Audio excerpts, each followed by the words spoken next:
Fandaharana le resahana nansehatra eto amin'ny record Madagasikara amin'izao aliny sabotsy fa efatry ny volana oktobra 2024 izao. Miarabantsika rehetra indray dia tonga soa atao anatin'ny fandaharana ary ankasitrahana foana ny safiditsika miaraka amin'ny record Madagasikara amin'ireo fandaharana rehetra izay hoentina atao anatin'ny fahitalavitra. Ho antsika manaraka ny fahitalavitra record Madagasikara, ho antsika manaraka ny page Facebook record Madagasikara ihany koa, miarahaba tompoko tonga soa atao anatin'izay fandaharana izay. Amin'ity alina ity tsy zoviana amintsika intsony fa mafana mihitsy aza ny fiainam-pirenena rehetra atao anatin'ny herinandro izao ny hoe Gen Z na ny Gen Z, Génération Z, ny hetsika sy ny karazana fitakiana maromaro teto amin'ny firenena ny arahantsika nahitana nanomboka tamin'ny 2025 ny volana septambra lasa teo hatramin'izao androany izao. Ataontsika hoe tsy mbola tena milamina izay fiainam-pirenena izay dia rariny loatra raha tokantsika manokana hiresahana mahakasika ny tanora, ny hevitry ny tanora, ny fitakiana sy ny tolona misy eto amin'ny firenena amin'izao fotoana izao, ny fiainam-pirenena amin'ny ankapobeny raha kapoka ny fandaharana amin'ity alina ity. Rariny loatra ihany koa raha toka tanora no omentsika fitenenana, omentsika ny sehatra atao anatin'ny fandaharana amin'izao alina izao hitondra ny hevitr'izy ireo, ary rariny ihany koa raha ohatra ka tanora samy manana ny hevitr'izy ireo mahakasika ny zava-misy eto amin'ny firenena amin'izao fotoana izao sy mahakasika an'izay tolona izay no asaintsika atao anatin'ny fandaharana. Tao anatin'ny fotoana lavalava angamba ny tsikaritrintsika mpanaraka ny fandaharana le resahana tsy tena nanao débat na ady hevitra loatra isika tao anatin'ny fandaharana noho ny antony maromaro.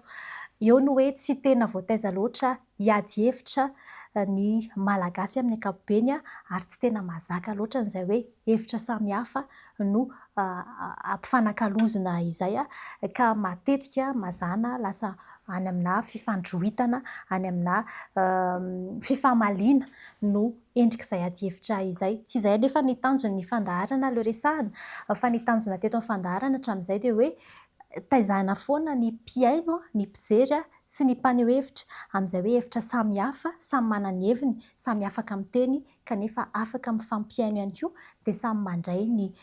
tandrify azy ny tsirairay ahafahany tsirairay mandanjalanja sy mandray fanapahan-kevitra na mamily ny safidiny mifanaraka amin'izay hevitra samihafa izay. Dia ankasitrahantsika be dia be satria fahasahiana no naseho an'ireto tanora izay nasaintsika tao anatin'ny fandaharana ireto vonona izy ireo hitondra izay ady hevitra ao anatina fifanajana izay amin'ity alina ity atao anatin'ny fandaharana le resahana anao ny sehatra. Vahinsika voalohany nasaina manokana ho amin'izany Andriamatoa Rakotonirina Tolitra na hoe Nirina izay tanora malagasy eto amin'ny firenena miarabany Nirina tonga soa tao anatin'ny fandaharana le resahana anao sehatra eto amin'ny record Madagasikara. Miarabana tompoko dia miaraba ihany koa ny mpanaraka ny fandaharana rehetra manekana ny Madagasikara. Ankasitrahana ianao na ny fahavononana hitondra an'izay hevitra ao izay atao anatin'ny fandaharana. Miaraka amintsika ihany koa i Belvedere Nathanael izay tanora malagasy ihany koa miarabanao tonga soa tao anatin'ny fandaharana. Miaraba ranabavy Moniary Vony, miarabanao namana Nirina ary tsy adino fa ny tsy ny kely fa ny lehibe indrindra dia anareo vahoaka malagasa izay manjoy ny RTV record amin'izao alina izao. Ankasitrahana ianareo tompoko nanaiky hivahiny atao anatin'ny fandaharana, haneho hevitra atao anatin'ny fandaharana amin'ity alina ity. Araka ny nambarako teo hitodika avy hatrany atao amin'ny Nirina rariny loatra angamba izay satria nambarantsika teo tanora ianao. Misy ny hetsika na ataontsika hoe mouvement Gen Z na ny Gen Z tao anatin'ny fotoana maromaro izao ary ataontsika hoe tena nipoirana ny fitakiana sy ny tolona sy ny hetsika eto amin'ny firenena amin'izao fotoana izao. Manana ny hevitra manokana ianao amin'ny ankapobeny, ny fahitanao an'izay hoe fijoroan'ny tanora izay sy ny hevitra manokana mahakasika an'ireo endrika fitolomana izay nataon'ny tanora tao anatin'izay fotoana maromaro izay.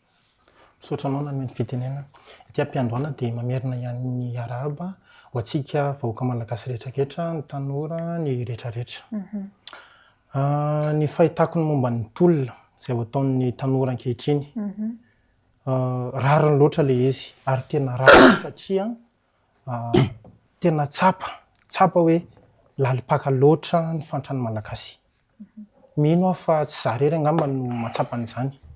ary tena matsapanyizany daholy ny Madagasikara rehetra. Mini tsy mikipy tsy mahafantatra ary tsy mahalala izay tsy mahafantatra an'izany amin'izao vanim-potoana izao. Ka eo indrindra no ankahirizako ny tanora rehetrarehetra mitovy amiko, toy ny tolona tompoko. Manentana ny rehetrarehetra ihany koa izay afaka ny fanampy amin'ny tanora hahatratrarana ny tanjona tompoko.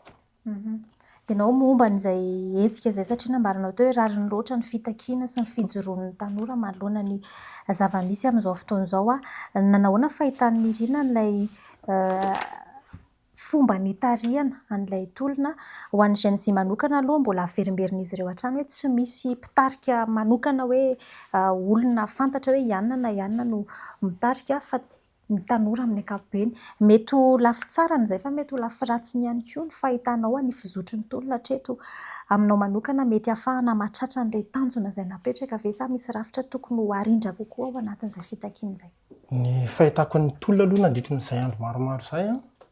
efa memanakaiky ny tanjona. Izay no nahatonga raha fahitako azy somaro naka fotoana kely ny tanora akana aina kely sy andaminana ihany koa ny tena paikady matotra sy entitra hatsatrarana ny tanjona. Dia izay angamba no azoko avaly an'izay. Ny hoe fidinana an-dalambe, fanaovana ny fitakiana tamin'ireo endrika tena hoe tolona sy ataontsika anaty farangisosina hoe grevy, izay moa no mahazatra ny tanora, ny antso an'ireo mpianatry ny oniversite, ny Gen Z, ny antso an'ireo ataontsika hoe tanora rehetra izay resy lahatra tao anatin'izay fifohazana izay. Ianao manokana mahita hoe tena tafita ve ary resy lahatra amin'ilay tena fototry ny fitakiana ve ny ankamaroan'ireo tanora izay manao ny fihetsiketsehana? Tena resy lahatra tompoko.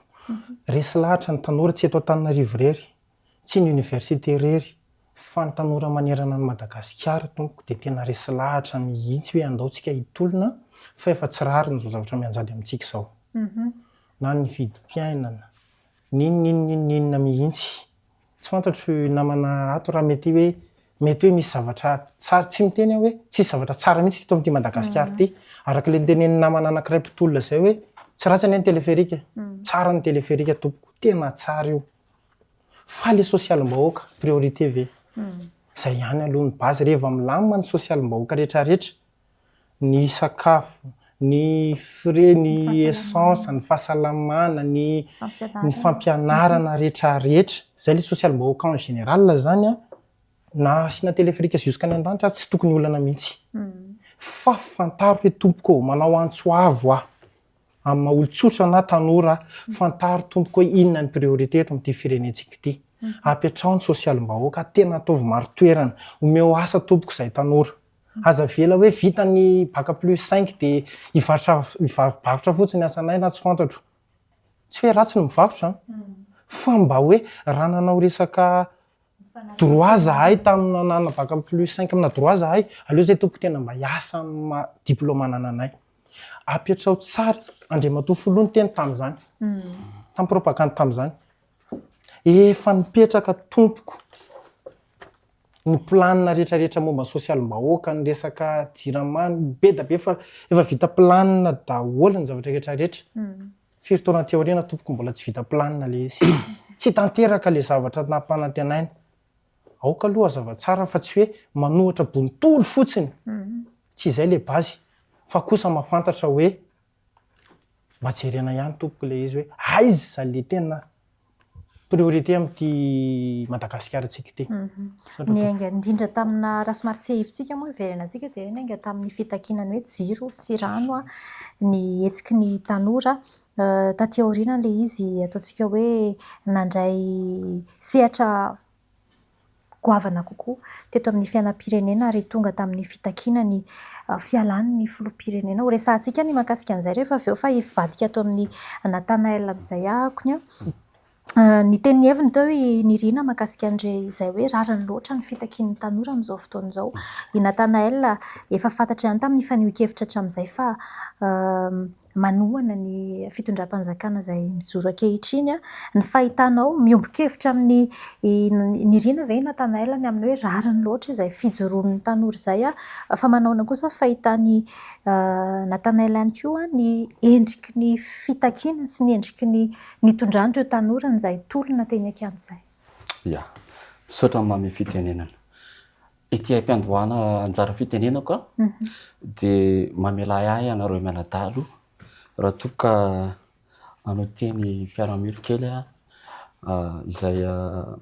miara-miory ary mankahery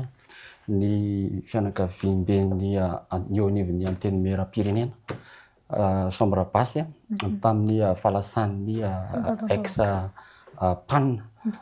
ray aman-dreny honorable Taisy Falasakorazana ny Jean-Jacques Rabenirina ary miara-miory ny fianakaviana sy ny vahoakan'ny Betodika Atsimo ny tena. Manarak'izay ihany koa mankahery ho an'ireo niara-ny atao hoe fifandrafiana nisy teo amin'ny mpitandro filaminana sy ny mpitolona tamin'ity JNJT ny amin'ny hoe misy faharatrana mirary fahasalamana feno tanteraka ho azy ireo ary mankahery ihany koa ho an'izay atao hoe miaram-bola ho an'ny sin'ny fandaozana manoloana ny hetsika. Tsy sitrapon'ny avy aty amin'ny fitondram-panjakana sy ny mpanohana ny filoha ny sin'izany fa tanjona efa matipaika ataon'ny mpanohatra izay ambadikareo. Ny teny hoe ambadikareo mifandraika amin'ny fanontanianao teo. Satria izao tratratratrain'ny mpianatra hoe misy hirifiry eny anivon'ny campus na eny anivon'ny université anefa naninona tsy nitaky hatramin'izay fa niandry mpanao politika mitady seza ary mpanao politika tsy mety lany voafidy-bahoaka mihitsy nisy anankiroa izy tsy hanona anarana nanomboka amin'io tolona io miteny amin'ny teny meran-dolona teny anefa dia raha tsy nisy ny tranga iny dia tsy nitoy efa niezahako modifena ilay izy fa nolazaiko akolaka dia naninona niandry any izay zavatra izay nareo hoe tena nitolona ary nilaza ianao teo hoe tsy mijanona ny tolona raha tsy tratra ny tanjona. Afaka mba manontany anao ve mifoana maka amin'ny plasinao tesitra ray fotsiny hoe izay tanjona izay hoe azonao ambara raha tsy maty izy toko. Ny tiako tenenina aloha ngamany hoe averiko kely fantan'le zavatra niteneninao fa maninona no izao vao mitolona. Misy mpanao politika ao ambadika. Fantanina tsara fipetraka le izy. Hovaliko tsara ny antony dia izao. Izay tompoko izay tanora, za aloha za tanora, itsika tanora. Esoriko hoe eny amin'ny université sy ny tany satria za tsy mpianatra eny fa za tanora tsotra ho aho. Impiry teto à Madagasikara, Antananarivo indrindrindrindra nisy grevy resaka fahatapanjiro. Afaka valinao ve zay hoe impiry azafady? Tao anatin'ny fitondrany amin'izao fotoana izao. Amin'izao fotoana. Impiry azafady? Nisy grevy fahatapanjiro. Nisy grevy fahatapanjiro. Impiry azafady? Raha tena manaraka ny raharaham-pirenena ianareo mpanohana azafady. Tanao raso aloha raha vao ahodinao le izy fa fantanina hoe impiry azafady, imbetsaka ve sa mbola tsisy mihitsy. Hitanao misy filoham-pirenena teo aloha izay mamaly ange zahay mamaly chrono manontany ianao dia chrono comme réponse dia mikoty ianao s'il vous plaît. Ok. Misy filoham-pirenena tatana ty firenentsika ty nisany mahatonga an'izao fitsaliana amin'ny herinaratra fampisitriana herinaratra izao. Zany hoe filoha tany aloha no tiany Nathanaël Mbarana sa ny ankehitriny? Ho avy. Ty Madagasikara ty nisy nitondra ary io mpitondra io nasany laza hoe tamin'ny fotoanany tantanany firenena tsy nisy délestage de aleoko mifanena amin'ny mpamosavy toy izay mifanena amin'ny mpandika. Sotra tompoko. Tsy ianao le izy amaly an'izay rehefa tsy ianao le izy. mihitsy amantsy. 100 milliards isan-taona ny vokatry ny atao hoe tandrefaka sy fitiavan-tena an'ilay olona lazaiko toy izay tena hoe kabraraka ny fitantanana de Madagasikara iray manontolo no victime 100 milliards isan-taona. Azonao tsara? Normal ny jirama raha mipapitrosa ary tsy ny fitondrana amin'izao fotoana no mampisy ny délestage satria tondra vahaolana ary natao ary marary ny andohan'ny mpanao politika tsy aiko na ny ambadika anareo na tsy ny amin'ny hoe ty fitondram-panjakana mahefa ankehitriny izay tarihan'ny filohan'ny repoblika Andry Rajoelina no manana volonté politique voalohany eto Madagasikara hanavitra an'izay fampisitriana herinaratra ho an'ny malagasy tsy vaky volo izay. Porofo fotsiny ny fananganana station maro ho an'ny fampisitrahana an'io hiditra amin'ny transition énergétique rehefa avy eo fa ny azoko lazaina aminao dia izao tsy ny filoha républicain Rajoelina no mampahory ary sanatry ny vavaka hevitra hampahorin'ny vahoaka ato aminy ny tsy hampisitraka fahazavana ho an'ny vahoaka. Mety hoe tsy tsapany tsy tonga tany amin'ilay ataontsika hoe ampiverana izay volonté politika nanana mpitondra izay fotsiny matoa nisy izay hetsika izay nataonao endrika fanontaniana moa izy teo fa raha izany no mamaly azy dia hoe imbetsaka no nisy fitakiana fitolomana mahakasika ny resaka jiro mahakasika ny resaka rano teto Madagasikara teto Antananarivo sy ny manodidina no resahantsika matoa tonga tamin'izay fanehoan-kevitra izay nirina ve manaiky ny amin'ny hoe misy mpanao politika ao ambadika izay tanora manao ny hetsika sy ny tolona amin'izao fotoana izao izay satria anisany hevitra noentiny Israel teo ny mahakasika izay ho antanitsika ny Nathanaël moa rehefa avy eo hoe inona no tena ahafahany antoka ahafahan'izy ireo manamarina ny amin'izay hoe misy mpanao politika ao ambadika ny hetsika mandeha amin'izao fotoana izao. Gaga ihany amin'ny teny anazy izy hoe miteny izy hoe misy mpanao politika ao ambadika raha ho anahy manokana aloha za mijoro eto fa dia za rery mihitsy aloha ny eto amin'ny maha olom-pirenena anahy manokana.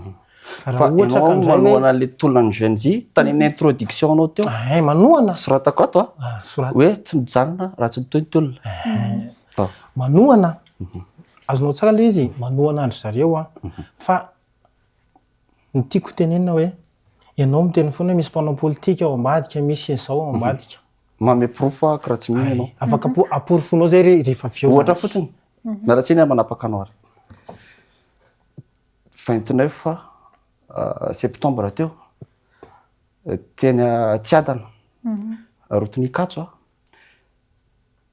Katso azafady nisy solombavambahoaka avy any amin'ny RNA avy any voasambotra teo raha tsy misy ambadika politika inona maninona raha nareo Gen Z raha miteny hoe honorable milao alohanay ao inona ny ataon'ny solombavambahoaka eny amin'ny devognanareo fa mba mpitaritolona zay tamin'ny 2018 tonga dia joro mihitsy zay any aloha manao politika. Gen Z milaza hoe tsisy ambadika politika tsisy mpanao politika manohana nefa tazana nandritry ny manifestation misy solombavambahoaka mitarika eny aloha ary efa nafototra moa izy za moa tsy enquêteur fa vaovao reko ankehitriny de efa nafototra izy ary nisy ihany koa tsombam-bahoaka manohana arabola za tsy hanao nanarana mahatonga na masamy manisingizina anao am'zany za mitaiza tanora manana senior be de be manao football misy mpianatra any Ankatso mpanao politika fantatrao tsara tsy maintsy manao stratégie tsy maintsy manao fomba rehetra matara koa ny pitsopitsony zavatra ambadika alareo zany hoe misy joerako any zany milaza misy député ranona amin'ny karama indemnité avant et après tolona mbola masama manisingizina ianao fa tsy misy mpitarika politika mijabo masinina antolona ny GNJ raha tena vonina ny tolona tokoa ny GNJ raha mahatsapa marary ny GNJ tsy tokony misy mpanao politika mitady seza malahelo toerana tsy mety ho voafidy foloa de ny tolona ny GNJ no everiny fa anaovana fitaovana angalana toerana. Ity hors sujet kely ngamba ianao tiako tenenina hoe efa nafafantarako anao tamin'ny voalohany za tsy hoe le mpikambana be anatin'ny GNJ fa manohana azonao le tiako tongavana adresenao tanteraka ty amiko hoe misy mpanao politika ve misy zao ve lasa sarotra amiko ny amaly satria za tsy miaraka be am'zay ohatra hoe za hoe tsy hoe fondateur mihitsy azonao le tiako fampikambana tsotra d'accord olo tsotra zany de za resy lahatra amin'ny zavatra ataondry zareo izay no antony akarako eto fa tsy hoe za le mpikambana tena azonao le izy angambany de rehefa resy lahatra ianao resy lahatra zao mba inona ary no vokatsoa ho an'ny ampitso ny firenena zay maharesy lahatra anao zay ambadiky ny tolony ilay tohananao tonga de mandray an'izay nambarany Nathanaël Isaiah fa misy tsy voavaliko mantsy le niresanao teny aloha ny teny ianao teo aloha teo hoe efa misy stratégie be de be napetraka ny hoe momba ny resaka jiro sady dio tsara ohatra anao ndao samany an'izay amianao ohatra be da be ary avy eo de hitako hoe miatraika mivantana amin'ny vahoaka le izy fa mifanontaniko aloha nanao propagande nareo tam'zany ny teny mihitsy arem-bahoaka reny tany ren-danitra zany hoe efa mana stratégie zahay tompoko fa tonga eo zay de efa mivany olana raha tsy diso raha tsy diso raha tsy diso zato andro izay raha tsy diso raha tsy diso mamanana hoe eny de mariny zay tena sironao le filoham-pirenena le président Rajoelina no tena zay tana propagande mbola tsy filoha izy tam'zany zany fa le hoe miomana ho filoha no ngaman'izay miomana ho filoha izy de nandresy lahatra tompoko ary ny tanora tam'zany tompoko eo valopolo isan-jato ny tanora resy lahatra tamin'ny zavatra nyteneniny zay zao mpitarika ianao anisany tanteraka vilizy tao le zato andro sa firy andro firy taontsika ty androany miaina an'le izy fe tsika sa tsy miaina ary za ty antany anao mihitsy miaina an'le izy ianao sa tsy miaina miaina an'le izy ve ianao sa tsy miaina zao zato andro hoy ianao toezako kely azafady tsy voaka ato amin'ny ato ambomanambola moa raha tsy diso raha tsy diso zay raha tsy mivany olana momba ny délestage nivoaka tao izy nivaly le olana mametraka fantanina aminao ihany androany mivavy le olana sy ny rano ihany koa ny rano ihany koa tady dio tsara namana fa mijalana eny ny olona mitady rano amin'ny faritra avo avy iny mba tsy tenenako hoe vidina ohatrinona tompoko ny rano ray bidon androany mba fantaro tsara hoe miatraika amin'ny zavatra be da be zany ny karaha mampiasa ohatrinona ny SMIG ohatrinona ny rano ray bidon mba tsy hiteny aho hoe ny karaha mampiasa amin'izao tompoko de rano 3 bidon ohatra zay exemple zany zavatra teneniko zany rano 3 bidon karaha mampiasa SMIG amin'izao tady dio fa tsy le 20 ariary tsony ny rano ray bidon namana tena efa lafo izy an'izao ho an'ny faritra avo ary io rano ray bidon io ohatra ny vidy volamena satria fampitadiavana tompoko ilaharana andro amanalina io jiro nampanantenainareo nandritra ny firy taona nampina isaka raha nisy député anankiray zay niakatra plateau nanazava azy tsara mihitsy hoe teterinao ny teny fa hovahantsika ny vahaolana, teterinao ny teny fa hovahantsika, inenina ny teny angamba farafakely mazak'androany hovahantsika ny olana momba ny délestage.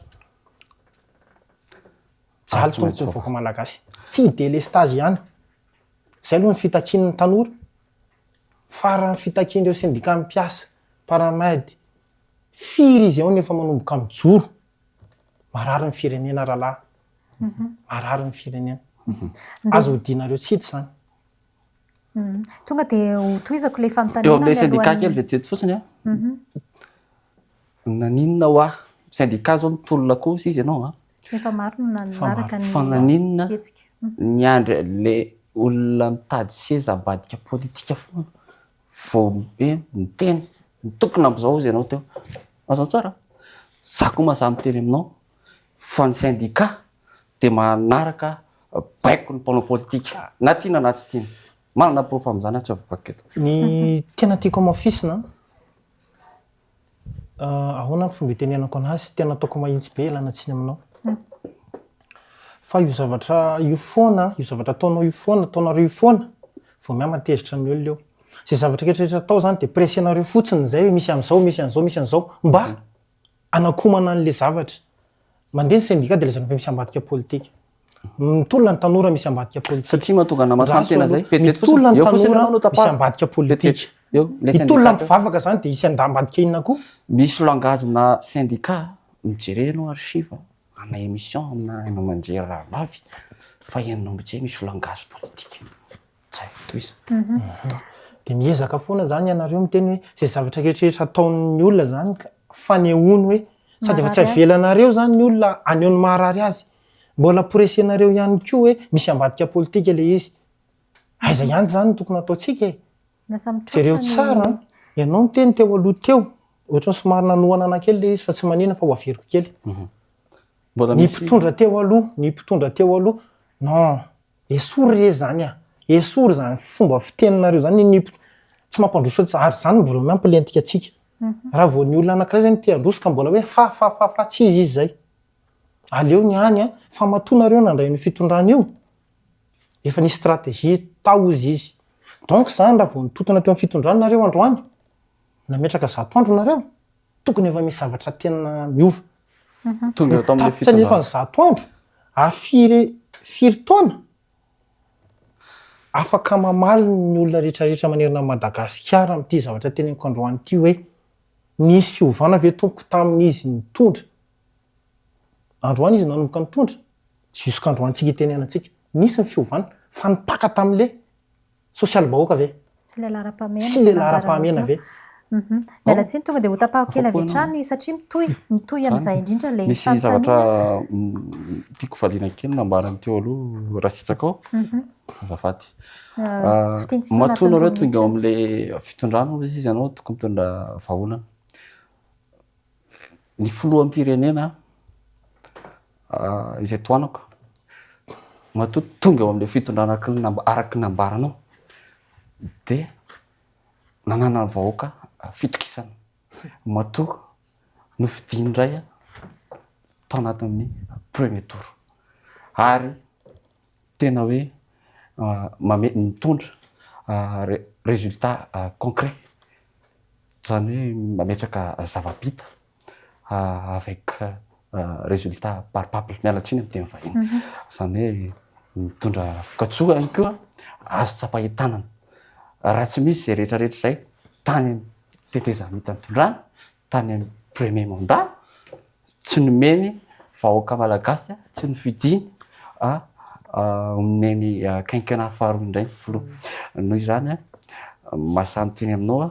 fa ny vahoaka dia misitraka ny sosialy raha tsy ilaza aminao le sosialy mbahoaka resanao matsy asa mety amenao ohatra kely fa mety ho leo sofinao raha hitanisa dia tsy ilaza aminao fotsiny afa-tsy ny hoe misy ny atao hoe apela miojo vehivavy miavitry fianakaviana miarina maro dia maro ny tetikasa pratika politika tena hoe amifandraika amina ara-sosialy ny vahoaka ary ny fitsinjaram-pahefana izay tanterahan'ny zao fitonam-panjakana zao dia mifandraika amin'ny filan'ny vahoaka. Mena afaka mamaly kely ianao aloha mamaly satria kely mitondra mihitsy izay izy dia ny tanisanao teo mbola misy resaka jiro sy rano resanao teo mbola ovaliako mba izay angatahako fitenenana amin'ny tanisy ianao teo zokovavy rehefa avy eo. be da be ozy ianao ny sosialim-bahoaka ampela mionjo be da be izy ny tanisaina teo maromaro mba hiteny koa angamba ianao hoe varomora tsy fantatro ety hiteny an'izay ianao fa ono misy ampela mionjo ve migrevy any Diagoana Toliara zao fangatsy ao vahoaka anatiny izy ay tanao zany vahoaka ao zany anatiny dia niatraika taminy ve le zavatra ary adalàna ny eny anazy matoa miatraika aminy le zavatra matoa izy mbola mandeha zao migrevy lazaiko anao miatraika aminy aloha ve le zavatra ny vahoaka malagasy tokony valinao aloha ny miatraika aminy vahoaka ve le zavatra malagasy azafady tsy ny Gen Z irery ary tsy ny Gen Z izay taritin'ny politika amin'ny fitiavan-tsezany sy ny fitiavan-tenany no vahoaka malagasy maro anisa nametraka fitokisana ho an'ny foloha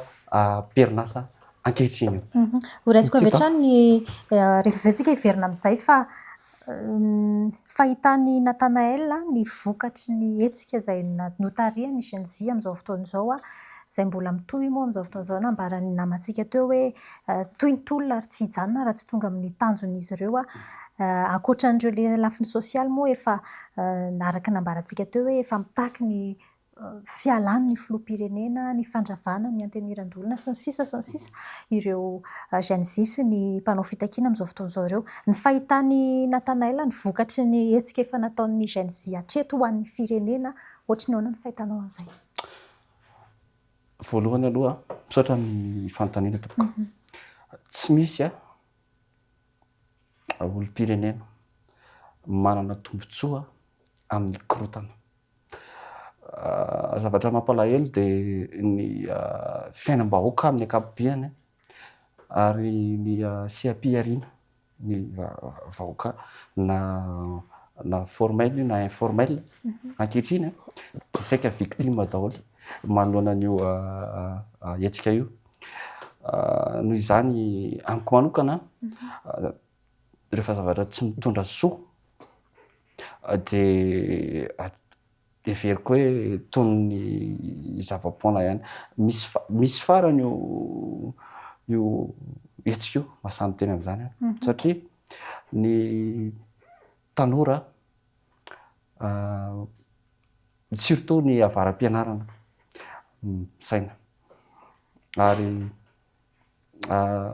ny fitiavana an'izay hoe ho tafita zay ho an'ireo ny anivon'ny anjerimanontolo efa teo zay niara fa raha hoe ho an'ny filoha manokana tsinjo ary mikatsaka no avin'ny tanora no avin'ny mpianatra no avin'ny zanaka malagasy ny filohan'ny repoblika misy campus sy salle université maro manerana nosy izay tsy vitan'ny tantana teny aloha na karary andohanao teo izay tsy vitan'ny izay mbola mikasa ny tantana eo fa vitan'izao filohan'ny repoblika mijoro ankehitriny izao raha tsy ilaza aminao ny fotoana hitokanana zao tsy maharaka fa betsaka fotodrafitrasa mpampianarana satria misy ny atao hoe capacité d'accueil tena tsy ombitsony ny mba hitsinjovana ny ray aman-dreny ho an'ireo afaka baka rehetra zanaka afaka baka dia manangana fotodrafitrasa sika ho an'ny université mpianatra eny anivon'ny anjery manontolo makasika indray ho an'ireo efa andalam-pampianarana manao laharam-pahamehana ho an'ny mpianatra malagasy zanaka malagasy ny filohan'ny repoblika raha tsy ilaza aminao fa tsy ny fanamorana sy ny fanatsarana ny fomba fiasa eny anivon'ny anjerimanontolo ary manome fampifoanana ho an'ireo mpampianatra mpikaroka rehetra ireniviny anjerimanontolo ary ihany koa farany sisa azafady vetivety ny fampiasana ny teknôlôjia izay mifandraika amin'ny toetrandro ho an'ny mpianatra izany hoe ny fanaovana digitalisation izay le hoe haitao arakajy mirindra anamorana sy anatsarana ny fampisitrahana ny bourse mpianatra misy teo aloha ny mpianatra tsy atao hoe fantôme zany tsy tokony hisitraka bourse dia iverinantsika mikasika an'izay zavatra nantany misy anatra zany feo fa ary misy conséquence amin'ny mpianatra zany fa mahakasika ny hoe fampivoarana na ny fanatsarana ny fomba fiasa eny anivony anjerimanontolo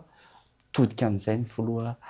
manomboka te ame fitenenana kely an'ny Irina mahakasika an'ilay zavatra nambarany Nathanaël teo tao anatin'ilay hoe vokatra satria izay ny fanontaniako moa zany hoe ny vokatry ny tolona izay natao ny hetsika ataon'ny Gen Z amin'izao fotoana izao ny vokatra somary makany amin'ny ataontsika hoe ratsy no nambarany teo ny amin'ny hoe sehampiariana voakasika ny any amin'ny resaka asa resaka sosialy amin'ny ankapobeny voakitika tao anatin'ny ty hetsika nataon'ny Gen Z ity ny Irina manokana ve mahita an'izay hoe misy fiantraikany mety tsy tena tsara loatra tokoa any amin'ny fiainana andavanandro ny mponina ilay fihetsiketsehana mety hoe misy amin'izao fotoana izao resaka an'izay hoe resaka fahaverezana azy izay tsika na hoe resaka any amin'ny sosialy amin'ny ankapobeny mahita an'izay ve ianao mahatanora momba n'ilay hetsika anao inona mety ho sosokevitra mba tsisy in'ilay fiantraikany ratsy any amin'ny fiainam-bahoaka io anie dia izao hoe lasa misy fiantraikany izy satria nahoana ireo tanora ireo anie nangataka tsotry tena hoe tsotra aleo izay tompoko mba hangataka lanjan'le zavatra iny izy mandeha ny an-dalana tadio tsara fa ny amin'ny faritany mikadrena gendarme le izy mino fa mety tsy ho diso angamba amin'izay dia mandeha ny olona mitety tanàna mamoaka ny heviny ny tany Fianaratsoa Fianaratsoa ohatra dia izay ny zava-misy ary io gendarme hoe mitsy ary hoe zay reraka mikary eto amin'ny tomobile dia mandeha mino fa mety ho tsikaritra ao zay fa ny teto Antananarivo ve nanao an'izay tadidio tsara namana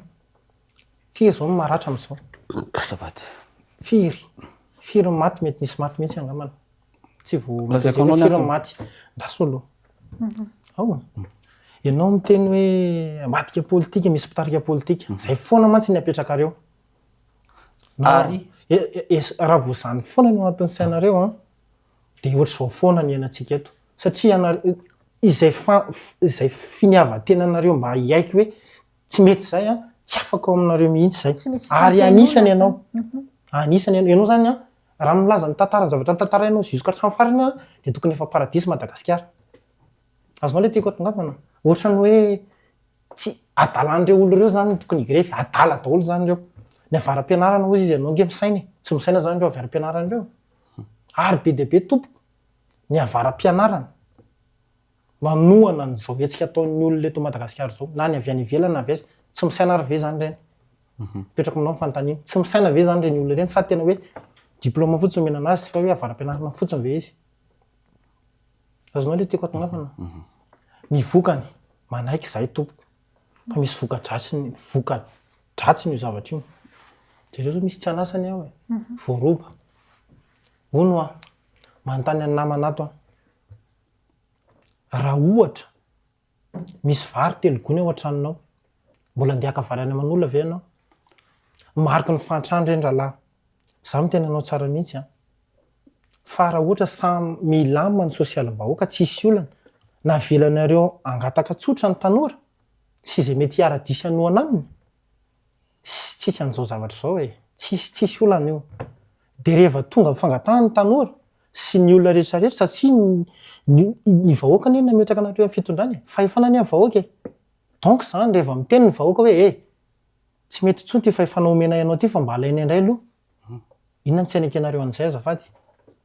teny ianao eny vahoaka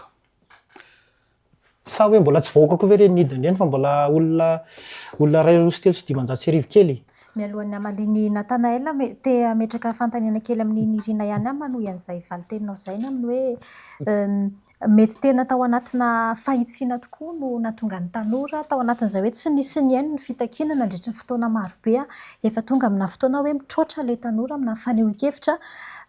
dia nanao an'izay hetsika Gen Z izay kanefa ihany koa politika ny zava-misy eto amin'ny firenena amin'ny ankapobeny mety tsy ferana ihany koa ary mety tsy ho azontsika antoka zato isan-jato ny amin'ny hoe tsy nisy mpanao politika mety nitaingitaingina tokoa tao aoriana tao nanararoatra n'izay hetsika ny tanora izay ho anao manokana resy lahatra amin'ilay hetsika inona no mety fitandremana tokony ataon'ny tanora mba tsy ho saviany ny mpanao politika na ararotiny ny mpanao politika izay hetsika fitakiana izay. Ho antsika tanora rehetra manao antsoavy mihitsy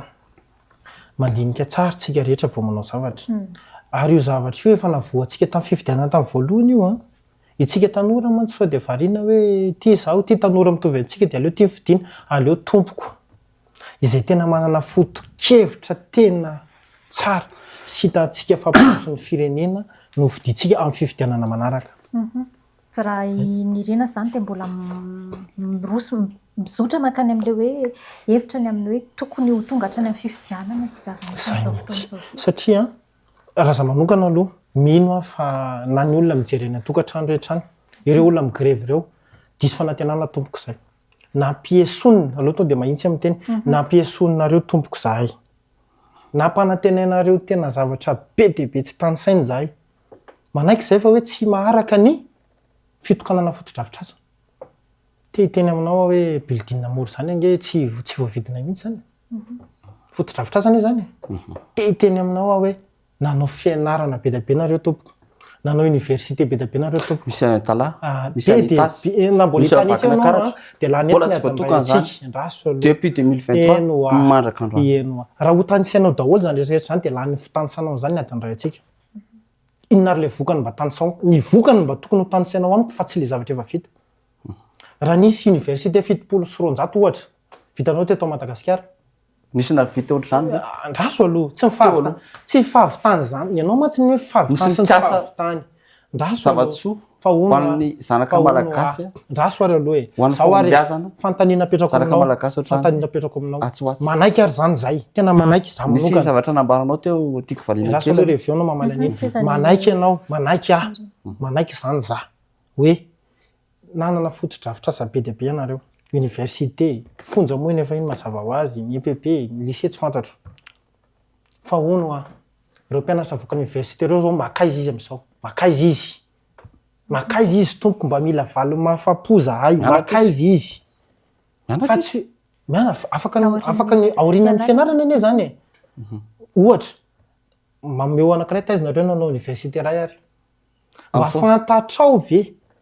firy tompoko ny tanora am'izao ory tenenako zao tsy anasa nefa manana diplôma firy afaka mba valianao ve zany hoe mba lara-pahamena ve zany le izy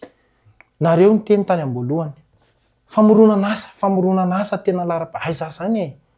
aiza mipaika aty amin'ny tanora ve zany ary zay ny teneniko anao foana ianareo anivon'ny tanoana ny fitondrana io tompoko mba jereo aza dia variana foana nareo hoe ny anay mety azo atao koa nge maiky hoe misy tsy mety le izy azo atao tsara zany fa ianareo rehefa mahazo asa ny tanora tompoko rehefa milamina sosialim-bahoaka tompoko rehefa hita manana asa tsara daholo io na mifandripahalemana reny mieny ny tsy fandripahalemana zafady mieny ahoana mo eto Antananarivo tsika ahoana mo misy hoe misy an'izany hoe ny olona any amin'ny faritany any amin'ny ambanivohitra any ataony jiolahavony moka fotsiny tena mampalahelo fa etsy amin'ny 13 mai olona efatra mandalo tonga dia gendarme enina ndray miandry azy hoe aiza ianao verina ao tsara ve tsika mila mifotsika tompoko mifo azy tsika fa tsy mety zany amaly an'izay Natanael fa sady tonga dia tohizako amin'ny fanontaniana manaraka satria efa fohifohy ny fotoanantsika Natanael raha ohatra ka miara-mahatsapy isika fa misy raha sitraka misy question ny tiako valiana be dia be teo aloha vetsety zafady indrindra tsy haiko ianao na mananjanaka na manao ahoana mialatsiny fa tsy fantako fa ny filoha am-pirenena dia mipetraka ho ray aman-dreny rehefa ray aman-dreny ianao a dia tsy manana viana ratsy zany ianao ho an'ny zanakao. Tsy mitombina ny hoe mampiesona anareo, mampijaly anareo, mampahory anareo, zay lambaranao teo a. Manana zanaka ny mpijery antsika ny tokantrano, mahatsapa amin'izany hoe ny mahasoa sy ny atafita ny zanany no katsany, ary na any anivon'ny fiarahamonina tsy marina ny hoe misy ray aman-dreny manao tsindry falava any zanany zany. Dia ohatran'izay ihany koa ny filohan'ny Repoblika Andry Rajoelina mahakasika ny mpianatra matoa manana fandavan-tena, matoa mametraka tetikasa azo tsapahi-tanana ary hita maso mahatateraka misy vokany ny fanamby izay napetrany, ary mahasamy teny aminao koa fa mihoatra lavitra ary fanamby rehetra izay napetrany no tanteraka ankehitriny. Andao tonga dia apetrakantsika ny hoe inona ny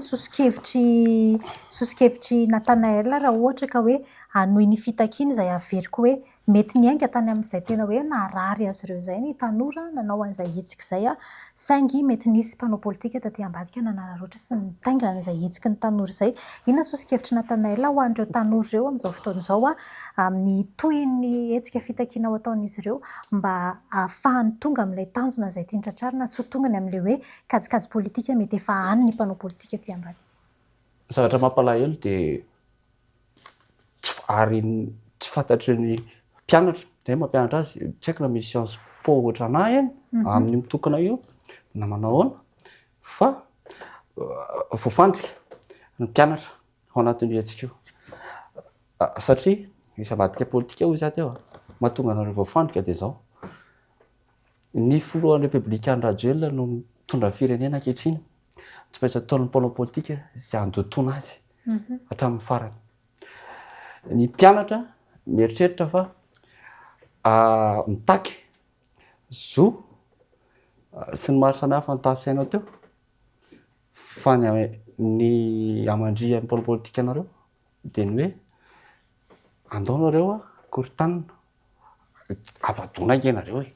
ampatona taperina fotoana, taperina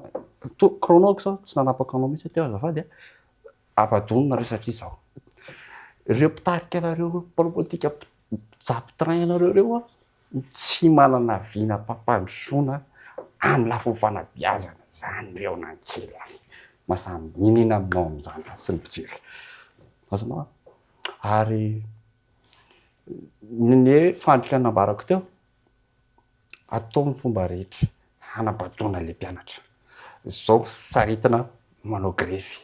lany ny fotoana anaovana cours any am-pianarana.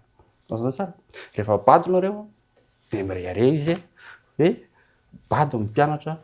tamin'ny fotoam-pitantaran'ny filohan'ny Rajoelina. Fandrika iray izay tiako ho fantatrareo, analiziko amina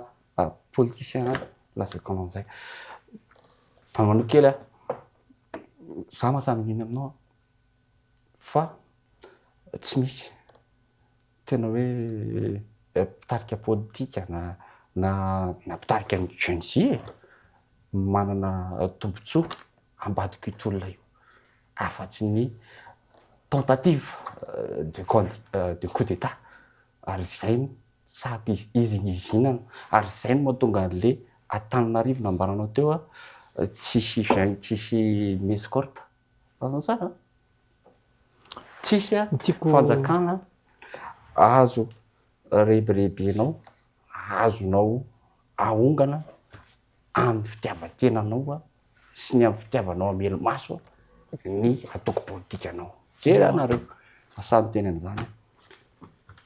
Ianao miteny hoe nareo mampiesina. Raha mampiesina ve ilay filoha dia mitazona ny teny nomeny. Manatsara izy ary ahita nareo fa ho tanterahany ny teny, ary rehefa miteny izy tsy maintsy tanteraka mahakasika an'ilay hoe ametraka zay fandraika ny fahatanianao ametraka teti-bola manokana ho an'ny mpianatra eny anivon'ny anjery manontolo ary ifandray akaiky efa fandray izy teo aloha azao tsara ary mbola itoy zany ary iamafy zay hoe fanakakaizana ny tanora zany zay efa volobely tantara fa mba nitolona ohatranareo zay tamin'ny 2018 fa tena hita mihitsy hoe nitolonareo mba tonga le fitondrana teo laso aloha amaly an'izay ary nitolona zay universitaire zay tamin'izany tolona zay mba ananany mpianatra zao zay efa tsy otsona nareo ty arina nitolonareo mba ananany mpianatra mamaly antany sao ananany mpianatra zay zao efa tsy otsona taminareo tamin'izany ka tamin'izany aloha nitolonareo tamin'izany satria no fitsinjovana ny aty arina sy ny any aloha no antony nitolomanay tamin'izany nitolona fotsy zany nareo tamin'izany fa tsy isy tanjona inona le nitolomana jiry ve tapaka tamin'izany samy borsa tsy fantasa hoe dia hitolona fotsiny nareo folo tamin'izany inona le tamin'izay mba tany sao kely mba 2018 zany izy folohany teny eny 2018 mois foanako le jirama foanako délestage azafady laso aloha nytiako fanontaniana mapetraka aminao hoe nitolona teny an-dalambe ianao tamin'izany ianao misy arsivana misy arsivana inona le antony aloha ary mba tany sao kely aminah inona aloha le antony averina kely satria fandraiky amin'izay ny zavatra ataontsika eto inona le antony nitolomanao tamin'izany afaka tansanao amiko ve voalohany mpitantana tamin'izany mpitantana ho ianao tamin'izany mpitantana ny université sa mpitantana firenena mihitsy firenena ndresaka fa tafiditra ny université satria manana misitra izy misy voilà tany sao ary mpitantana tamin'izany mbola nanao kaboraraka amin'izao tsy kaboraraka tsony fandraika am'le incitation à la haine nambaramo teo amin'izao zany efa tena voafehy tsara ny université tsy isy kaboraraka tsony iverenantsika ny fantaniana hitodika ato amin'ny nirina ny amin'ny tovy amin'le fantaniana napetraka tamin'ny teo raha itoy ny tolona inona sosokevitra ao ho an'ny tanora amin'izay fanoizana ny tolona izay mba tsy isy iny hoe fanararotany mpanao politika satria araka nambarantsika teo amin'izao fotoan'izao zao efa tsy voafetra tamin'ny resaka jiro sy rano intsony ny fitakiana fa nitsangana daholo ny rehetra ary tonga amin'ny hoe fialany ny filoham-pirenena sosokevitra ao ary raha itoy izay tolony tanora izay mba ho tonga ny amin'le tanjona napetraka ny sosokevitro ho an'ny tanora rehetra na aziany iny izy na aziany nafy na inona izy ho an'ny titolona rehetra mihitsy tompoko mila manana stratégie tsara tsika mila mamantatra hoe inona le tanjona mila fantarina hoe fa manino ny olo io ny esorina aloha raha izay mila fantarina zany fa tsy hoe esorina fotsiny izy rehefa fantatra ny antony analana anazy dia mila fantarina hoe misy mahasolo azy ve aiza le izy ialana hoe mpanao politika hoe aoriny le filoha resaka ao io filoha resako eto ka filoha no resako eto mila fantarina hoe fa manino izy mesorina so dia hoe tsy mitovy ny bakirarina ve dia hoe esorina izy zavatra antony ngeda be matoa izy efa miala matoa ny olona tonga amin'ny fitakiana zavatra avo be ohatra zany valika kely zay laso aloha kely fotsiny aso kely aloha zay kasainareo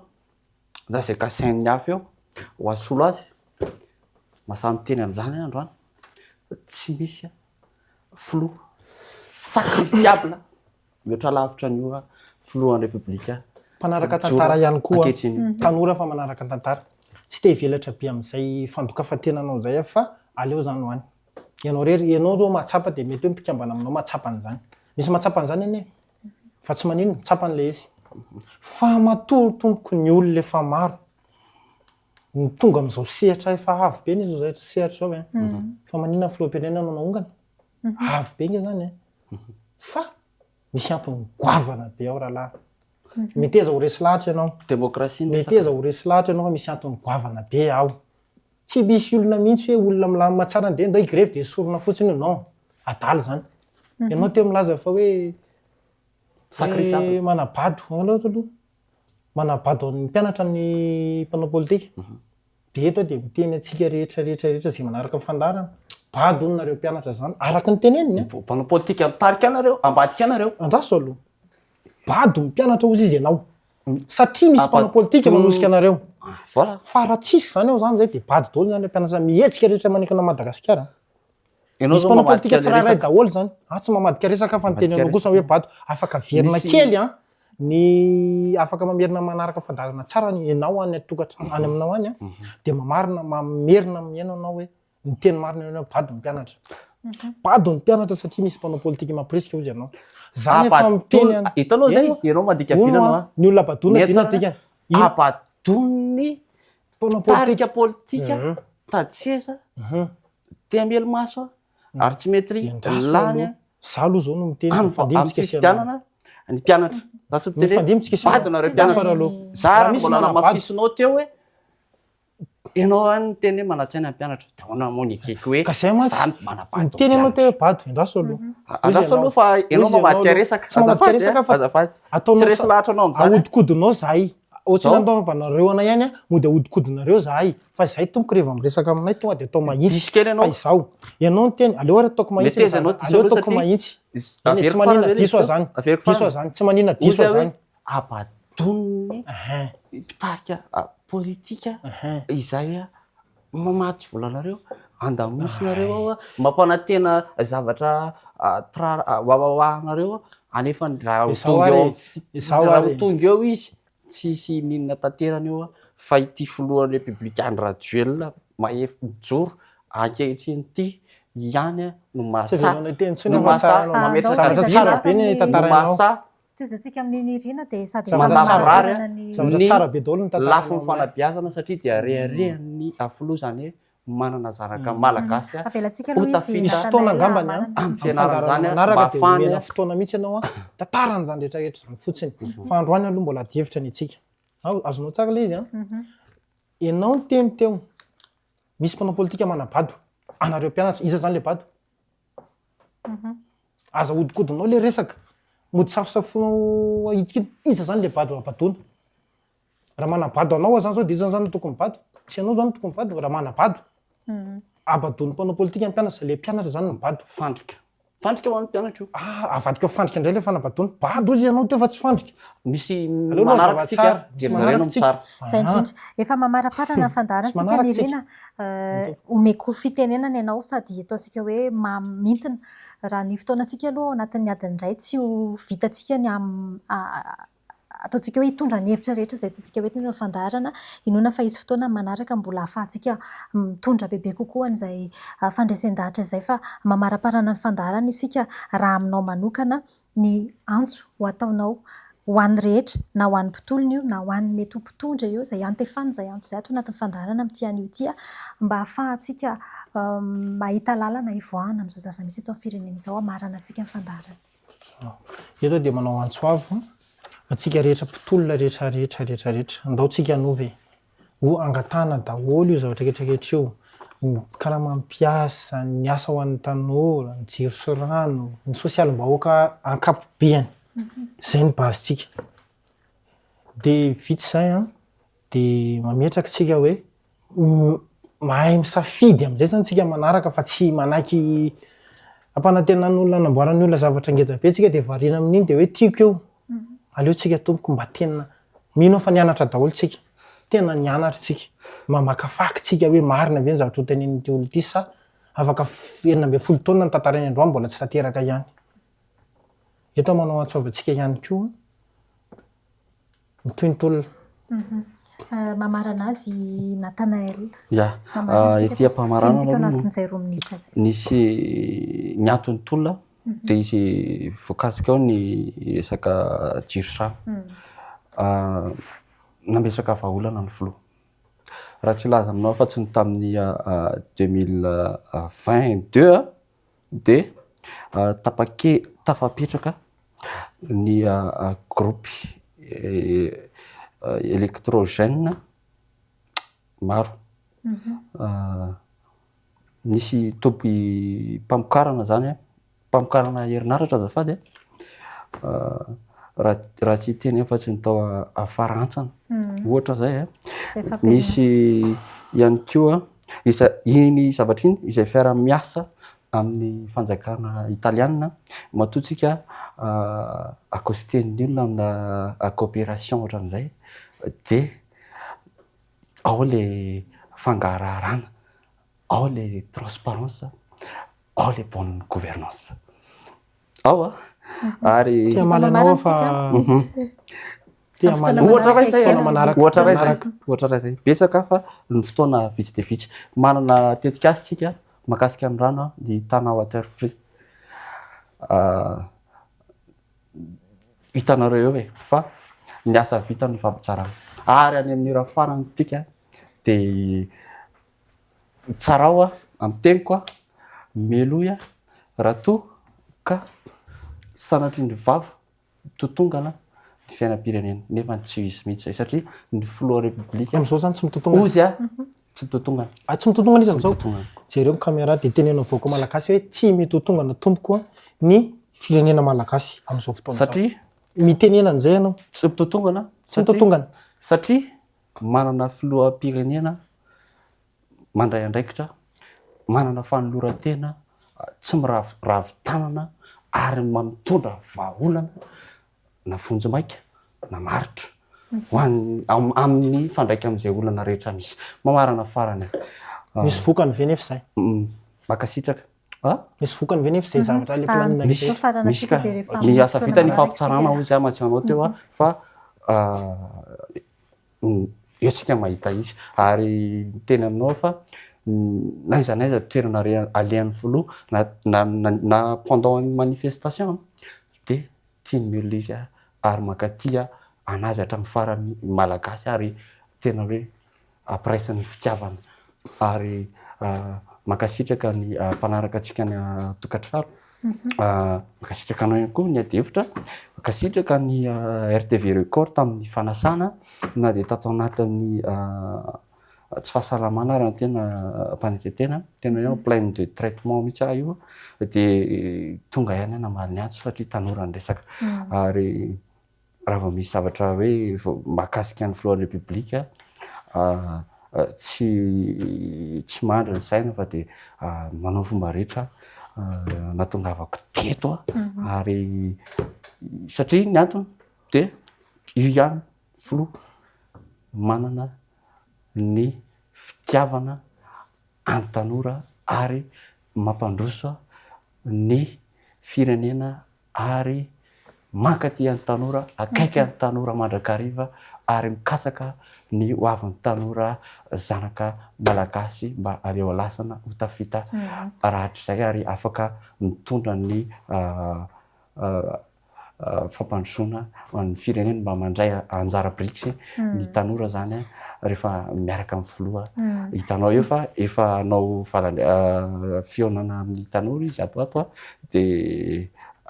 hen'ny tanora ary amaly ny etaetan'ny tanora mihoatra lavitra ny fanovaliana hatr'izay fa de ankasitrany ianareo naneo ny fahavononana tao anatin'izay fanehoan-kevitra izay mbola ho lava ny fanehoan-kevitra hoe tsika tao anatin'ny fandarana ary amin'ny fotoana manaraka dia resaka fotsiny indray isika mahakasika ny hoe ny endrika hitondrana ny tolona sy ny tanjona ahafahana tonga makany amin'izay hetsika tanjony hetsika natao izay ahafany amin'ity anio ity aloha dia izay no azontsika natolotra isaorana ireto tanora ireto izay nitondra ny hevitra izy ireo hevitra samy afaka nefa afaka ny fampiaino sy samy nandray ny tandrify azy ny tana-tokantrano tao anatin'izay fanehoan-kevitra izay raha ny ora iray aloha tsy ho ampy antsika mihitsy raha ny zava-misy eto amin'ny firenena amin'izao fotoana izao fa izay aloha no azo atao androany dia mametraka ny veloma mandrapitafy izay amin'ny fandaharana manaraka indray ankasitra ny rena ny vainty eto fandaharana ankasitrana any koa i Natanael mametraka ny veloma mandrapitafy izay amin'ny manaraka veloma tompoko